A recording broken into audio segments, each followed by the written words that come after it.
So here we are in another video. This is going to be the first of a series of videos on how to format your thesis. So this is my attempt to basically further sink my usefulness in this world by just basically putting everything I know into these videos. But I think it's very helpful. You know, I'm always trying to help people, much to my detriment. So what's in this video? I'm going to talk about margins and how to do your margins.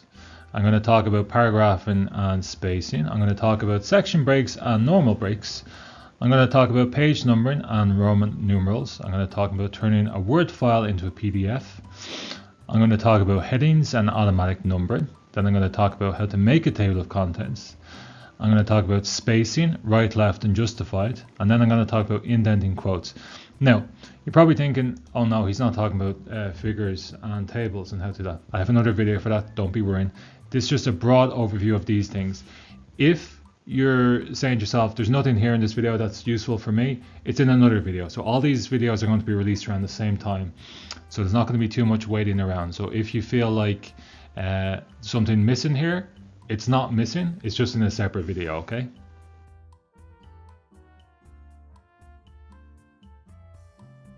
Now, let's start off here. Well, first of all, let me just minimize myself, throw me over here. So this video is going to look at margins, paragraph and spacing, section breaks, page numbering and Roman numerals, turning your Word file into PDF, headings, table of contents, spacing and indented quotes. The making the table of contents thing here, you're probably wondering, well, where's the one for the list of figures and list of tables? That's a separate video. I'm going to keep it all there, okay? So first things first, we need to jump ahead to the next page and we need some text. Now we're going to go to our friend ChatGPT. Now I've made all my jokes. This is the third video that I've introduced this for the sake of examples. So all my best jokes and best material are back on those videos. I would only be retreading old jokes if I just made them again. This is the best way if you want to grab examples for use in these exercises. So just look, give me 3,000 words of academic material on formatting, let's say. Well, no, that's gonna, okay, we'll try that. Okay, so it's just basically giving me everything I need here, even though it might be absolute rubbish or all over the place. That's not the point. The point is I just have words I can mess about with and I can format to show you in these exercises. So if you're doing these type of videos or you want to show your class how to do this sort of stuff, but you don't want to use this particular material, the AI is very good at spitting out stuff you can use. Now we asked it for 3,000 words there. It's not always 3,000 words. So we're going to copy and paste that. We're going to go to our thing here, pop them in. Now I use dark mode because I am a creature of the night and I cannot see very well if it's too bright. It's just a symptom of staring at a screen for many years. I'm sure 90% of the population have the same thing. We want to remove most of that there. So yeah, if your eyes get tired, you know, and everyone's eyes get tired if they're doing the thesis, always switch to dark mode because it removes that glare off the screen and it really helps you concentrate much better. So now we have our text here, okay? And if we look at the first thing in the list, margins, okay? So how to do margins. So you have your thing here. Now the margins look like they're kind of set already there. And it's usually set at 2.5. And let's say the formatting guidelines say it has to be 3.5 on the left and then, you know, no less than 2 on the other sides, okay? So you go here to layout and that opens up here where we see margins, okay? So you click that and you're going to come to a range of different things. And one of them is going to be custom. So you're always going to go into custom. I'll talk about mirrored in a second. So just go into custom. Now, so we just changed that to 2, 2, and 2 is generally good for saving space overall. Now we want to change this to, let's say 3.5. Now when we click that, we see it's moved in. And that's it. That's all you have to do. Is that left-hand margin means that when it's bound, the writing is not caught in the spine when it's glued together or sewn together.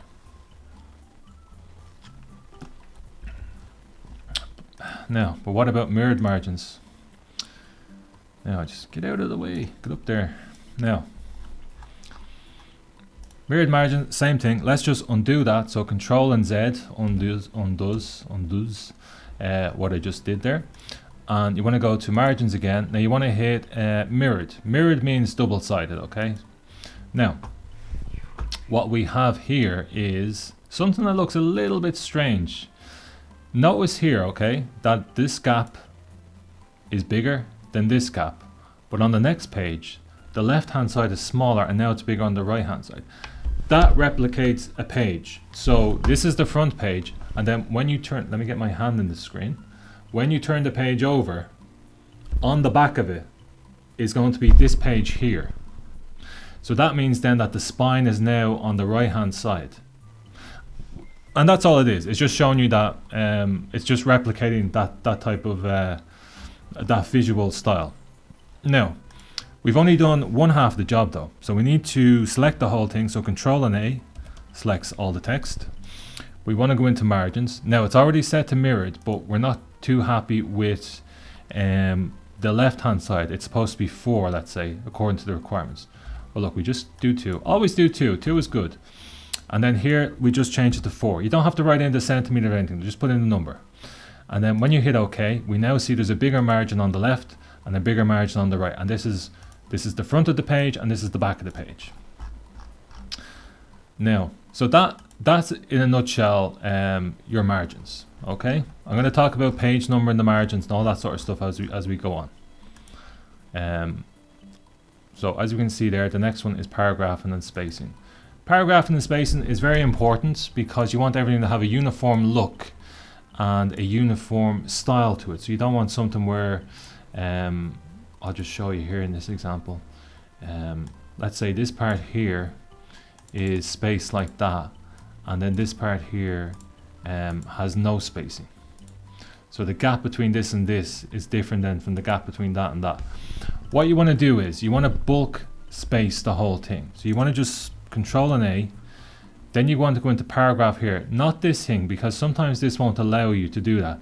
And when that's the case, always go into this part here. And you want to go to auto, and then you want to say 1.5. This will often be clicked. This is what's, a lot of people are saying, you know, Bill, you told me to do it, but it doesn't work. This is what's stopping you from doing it. Don't add space between paragraphs and same style. You want to make sure that that's always clicked off. And when you hit OK, we now see that throughout the whole thing, it has uniform spacing. So that means that the distance between the headings are all uniform. It's a very good tip for people who want to just make sure their thing looks nice, okay? And then obviously for spacing, as I touched upon in the other video, there's a button here in the Home tab. Let me just zoom in here a little bit more. So whatever, and most people don't realize this, okay? You don't need to highlight the whole thing to, if it's a paragraph, if it's visually looks like it's segregated from the rest of the text. So this is a paragraph because it's not connected to the other bits.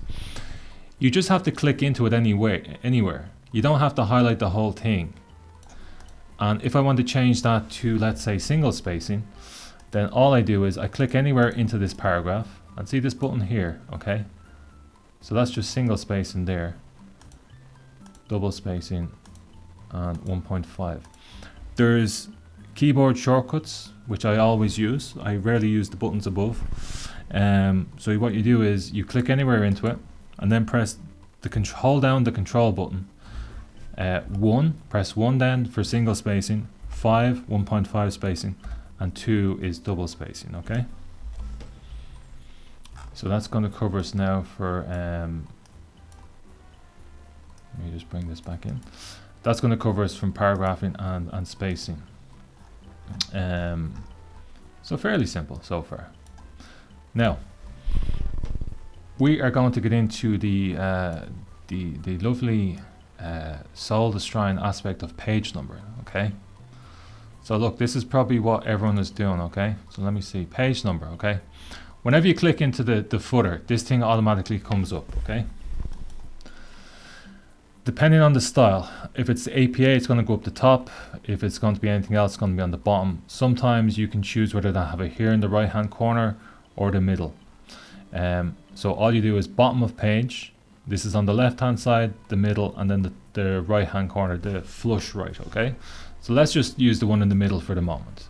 Now look, this happens to everyone. They're like, okay, well this is my introduction. Let's call this my introduction chapter. Okay, so let's just go the extra distance here and just call it chapter 1, introduction. So what I'm basically telling people there and telling the readers is that this is the start of the thesis. So this should be page 1. Now this is where you get section breaks and breaks into the whole equation. And all you're doing here is, so you want to get that little flashing cursor there just behind the C there in chapter. And you're basically going to go to layout above, okay? When you click that, you're going to come to something called break, okay? You want to click that. Then you get this thing here, okay? Section break. Page breaks are just for moving, let's say, moving the next chapter onto a separate page. And that's what you'd be doing most of the time within the main body of the thesis. But when you're trying to separate the main body of the thesis from the preliminary pages, such as the abstract table of contents, you need the section break. And you basically need to say, you have two options here, next page or continuous. So I want the section break to stay on the same page, so I hit continuous. If I want to move it onto the next page, I just hit next page. It doesn't really matter. Wherever it is, that's where you're going to keep it. If, let's say, for instance, chapter 1 introduction title is on the previous page next to abstract, then you hit next page and just throw it over, okay? But because it's on the same page here, I'm just going to hit continuous. Now, it looks like nothing has happened here, okay? And very much nothing has happened because it's still number 2. You have to go a little bit further, okay? You need to go into the header, and you'll see here this thing pops up that says link to previous. You need to get rid of that. So click until it's gone. But don't forget, you need to do it as well in the footer. So get rid of it there. Now, you're still left with a problem, okay? It still says number 2. All you do is, you just highlight it there, okay? Then you go into page number. See where it says format page numbers? Just click that. And all you do is, see here, start at 1. And then once you click that, it's page 1. Now, because I removed the link to the previous, this number here, you can get rid of. And it has no effect on that. A lot of people, they try and delete this, and it deletes all the numbers that come after it. And that's because it's still linked to it. So you need to kill that link before you do that. So now that we've got that at number 1, okay, let's go back into our good friend ChatGPT and ask, can you give me a table of contents for a thesis? Whatever you're fancy, okay? The floor is open to you, Mr. Robot. I'm going to move over here. It's an incredibly powerful tool, but an incredibly, dangerous tool as well if you don't know what you're doing. It's very easy for a student to be watching this video and thinking, I don't have to do my thesis anymore. Bill has shown me the way. He has shown me how to just do it into the AI. But I'm telling you now, don't let me catch you doing that. And I will come back to it in a separate video on how to use AI for good and how to use it and not get caught out. The key term there is not get caught out. I don't mean don't get caught in a sort of a cheating way. Don't obviously cheat. Don't obviously try and write your thesis using Chat GPT. But I'll show you some tips and tricks because it's very good at spitting examples out. So if you're ever stuck and kind of go, well, what the hell does a table of contents look like? Here's a good example, okay? But for the purpose of this video, okay, we're just going to go into page number in here. Now, Bill, you're in the way again. Get over there. So look, where are we going? We're here, okay. This is our chapter 1. So we want to just give a little light. We're gonna do a little bit of coloring in here, okay? And we're gonna make that bold, okay? We're just gonna make that a little bit bigger for the moment. I'll show you how to standardize all that very soon. Now, we have a table of contents here, okay? So these are your preliminary pages. These come before the main thesis. But look, they're not numbered, okay? So let's just put the numbers in again, down the bottom. And look, we have the same problem again. This is going to be our title page. So the title page can't have a number on it. So what do? We do the same thing again, okay? Layout, break, continuous, and look, we want to remove the links. We want to kill those links, get rid of them. And then when we kill the links, we can go back here and we can get rid of that because there's no page here. Now, this should be in Roman numerals, Bill. That's okay. Highlight it, go up here, page number, format. Now, start at page 1. Oh look, it's in this number, it's in Arabic numerals. How do I get it into Roman numerals? You come up here, okay? And just scroll down a little bit here, click that. See here in the little box? Then click OK. Now look, it's in that. And then when you go on to the next page, it's on 2, and this can be, let's call this our abstract, okay? We're getting somewhere, folks. Don't be worrying, we're getting somewhere. See how a thesis takes shapes really quickly when you know what you're doing? It's a piece of cake. Don't be worrying about anything. It really is a piece of cake. You can watch this video as much as you want. Stick it on a Saturday night, bottle of wine, takeaway. Cancel your Netflix subscription. Where are we going? Okay. We won't worry about the text here for the moment. I'm just going to be basically showing you how to demarcate Roman numerals from other numerals. So that covers us now for margins, paragraph and spacing, breaks and section breaks, and page numbering and Roman numerals. Let me just have a think here about do we need anything else under that page numbering and Roman numerals. Now I had a bit of a think there. I'm back after my think session. Yes, there is a problem. And a lot of people might be able to sympathize with this, okay? Let's say for instance this just says 2 and you're like, I followed all the procedures but this won't turn to number 1. What's after happening there is, if you go into your header and footer, this is the quickest way to see if this is the issue. So this says number 2 here, okay, and this says number 3, and that makes sense because the title page is number 1, that's one section. The preliminary pages, which is table of contents pages, that says 2, and then our main thesis starts on section 3. Watch out here, because this could say section 4, which means it has skipped section 3. And if that is the case, then you just need to do it again. So you'll never get that back to number 1 if that's the case. The only solution to it is to go back into layout, go to breaks, and then do another section break. So you're doing a double section break, and basically that just has that'll reset it back to 1 again. So whenever you get stuck and you're like, it's still stuck on number 2, I can't get it back to number 1, do another section break. And you may need to do another section break after that, but do as many as you can until that goes back to number 1. Okay, and also there's also the issue of, it may be just a case that the page numbering for whatever reason is just set at number 2. So just be careful of that as well. So use these to go wherever you need to go. I've seen people do section breaks and then try and manually put the numbers in. You don't need to do any of that. Just follow the explanation I've given you here. So make sure that's number 1 if that is the case, and then put it back to number 1. Okay. So that's that. Now, what's our next thing here? Get out of the way. Turning the PDF into Word. I'll do that at the very end. You don't need to know that just yet. Okay, so headings and automatic numberings. Okay, so this is going to show you this and this are going to be aligned. Okay, so I'm going to show you how to make a table of contents. So first things first, we need to get rid of all of this. Well, I'll tell you what. We're going to use this somewhere else. I'm going to throw it here, okay? Now, we can still see the mirror margins are still there, okay? So I know a lot of people don't use mirror margins.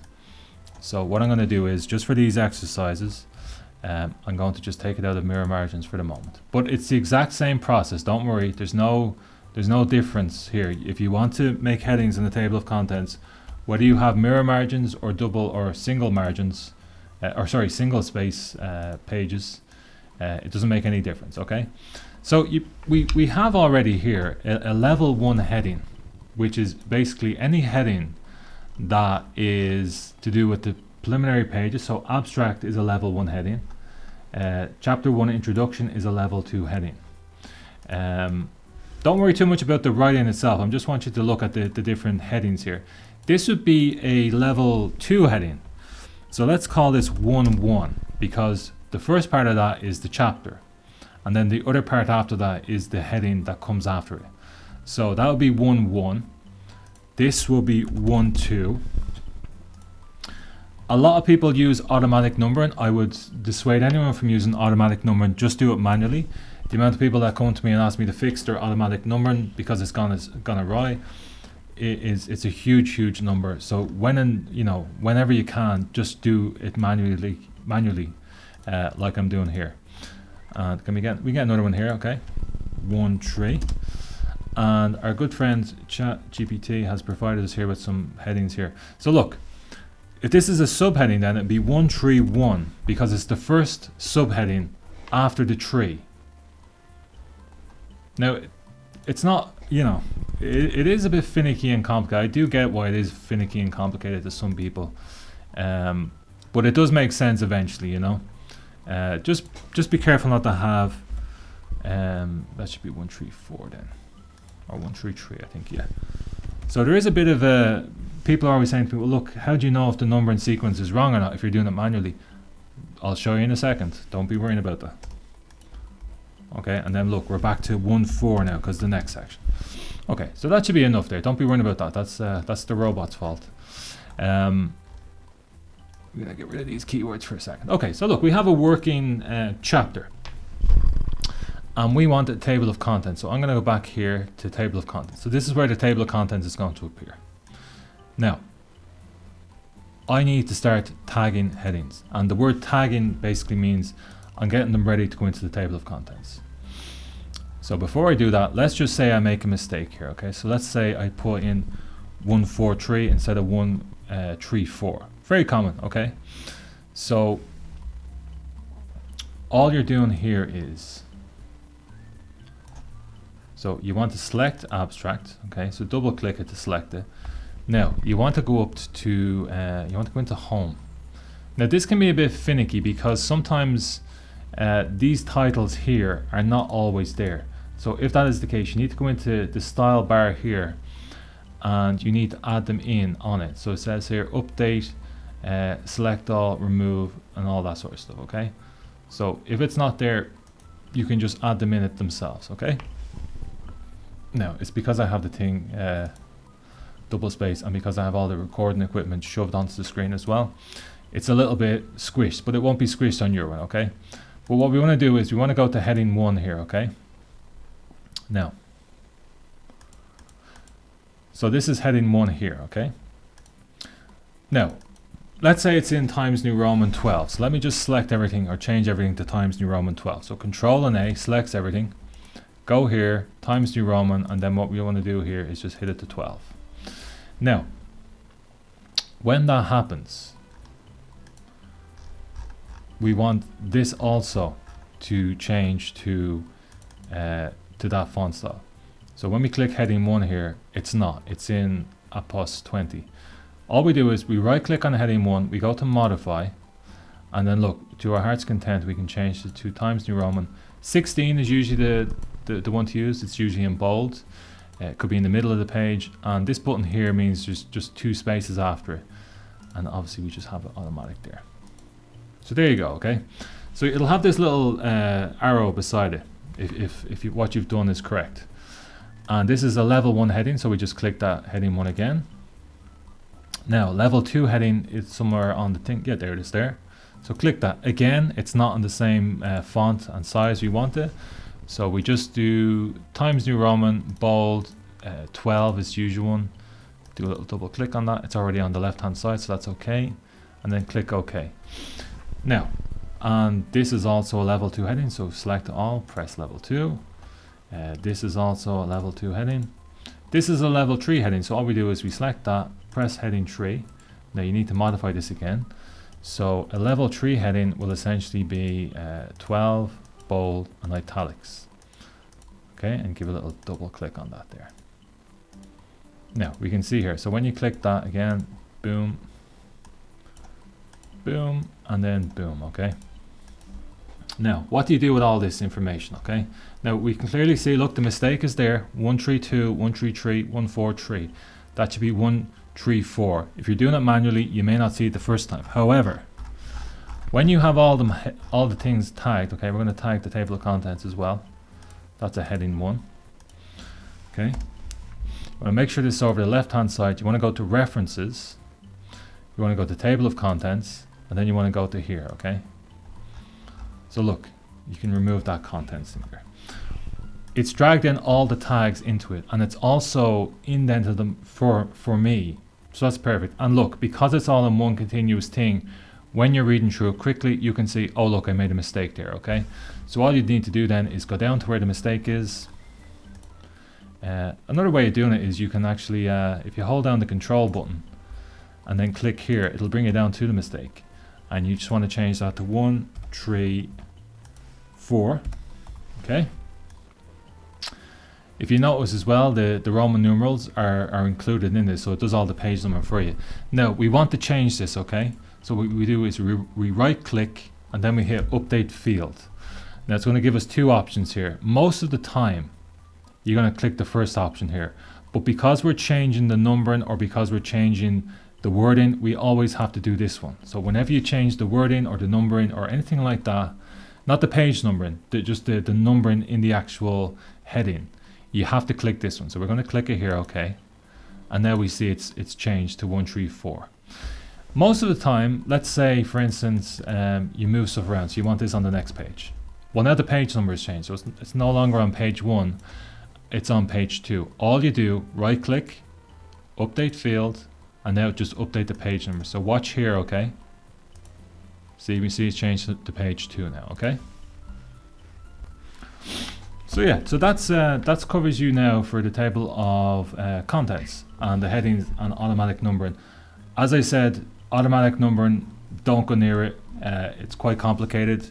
It leaves a lot of gremlins all over your document. This is the best way to do it. Just do it manually. If you're wondering if there's any mistakes, when you generate the table of contents, it'll pick up those mistakes. So all you do is, once you have all those headings tagged, table of contents, don't worry about these ones here. Okay, and then you want to go into just generate that. Some people will say, well, what if I have a number 4 heading? That does happen quite a lot. So let's see. Most people will just have those 3 headings here. But let's say this one is 1, 3, 4, 1. Okay. So again, you just have to find the heading 4 for that. There it is there. And generally that is styled. So so generally it has nothing on it. It's just no bold, no italics. It'll look like that. Okay, so most people are like, okay, I'm going to update my table of contents. Oh, it didn't appear. Here's why it didn't appear. Okay, you need to go into your table of contents, you need to go to custom table of contents, and then you need to go to show levels 4, and then when you click that there, you see it's appeared now. Okay, now what's left? Spacing. Okay, this is spaced. It's left justified, or sorry, left spaced. Left spaced. That doesn't sound right. It's on the left hand side anyway. Okay, if you want it in the justified, this is the justified button, and it just means that it's done like a newspaper where both columns, both sides of the column are straight. You just select there, justify. Okay, so all you're doing is just going, you can select all or doing it, but not everything will be justified, so just be careful about bulk justifying everything. But whatever you select, just press that. Now it's justified. Depending on the style, let's say it's the APA style, you want every second paragraph to be indented. There's the tab button, just hit tab. There you go. You can do that manually just using the ruler above, but tab, just make sure it does it automatically. Again, let's just say this is as participants X noted. If you're doing a qualitative study and you want, and this is the quote, you just basically, you don't have to select it all like that, you can just click anywhere into it, and then you want to drag the bottom one over. Now it will be a bit finicky, but just try and drag it to say 1.5. You don't have to drag the other side over, it depends on the style. It looks a bit neater, but you don't always have to do it. And that's how you indent a quote. If everything around it is 1.5, you make the quote size 1. So select anywhere inside of it, hold Control and press 1. And there you go. Look at me, I'm even formatting when I'm not even supposed to be doing it. You can't take the proofreader and editor out of the equation here. I'm always working. It's that obsessive mind of mine. Now look at this, okay? Okay, so look. So we can see here relatively so yeah, that's essentially it. We can see here the big change from me copying the stuff from ChatGPT into the document, and how now it's starting to look like a bit of a thesis. It has all the numbering on it. Is there anything I'm missing? Indenting quotes? No, I think I covered everything here. Obviously, if anything changed, if you've been working around on it like I have, you want to just make sure that the page numbers are okay. But yeah, essentially that's it. I mean, it looks great. You know, it looks like a thesis now, and that's just a bit of messing about with the formatting. Again, just, you know, you're basically going through. That looks like a second tier heading. You know, this might be a third tier heading, and then obviously you want to jump onto the next page. Control and Enter is a page break. Chapter 2, lit review usually. And let's just make that a heading 1, because that's what it is. When you go back up here and you update the field, you're doing the update the entire table, because you're changing the headings, you're adding headings. So when you click OK, look, it comes into the thing here. There's no numbering on that because it's not automatic numbering. You have to put the numbering in yourself. And I think that's the best way, and that's the easiest way to do that. So there you go. I completed my mission of making sure everyone had all these sorted. This video will obviously link up with other videos about how to fix table of contents, or sorry, how to fix tables and figures, how to create table of contents for tables and figures, how to fix your bibliography, how to do endnotes, how to do footnotes. So I'll release all these videos around the same time, so there's no one element left out. But I would say if your main goal is just to fix up your thesis, this is plenty for you at the moment, okay? So we're all back now after our brief interlude where I was showing you how to do all that sort of stuff, okay? Now look, we've landed on my services page here for another shameless plug. For whatever reason, if you're stuck on time, you're still not getting it, or you just, you know, you couldn't be bothered, my services are always open to anyone. So as I say in all my slides, or all my videos rather, I provide formatting, proofreading and editing, feedback support, chapter by chapter or thesis supervision, reference checking and correction, and of course any help with publishing. So if anything in this video has mystified you, or you just don't have the time, or for whatever reason, there's going to be links in the description of this video on how to contact me if you want me to help you out with anything here.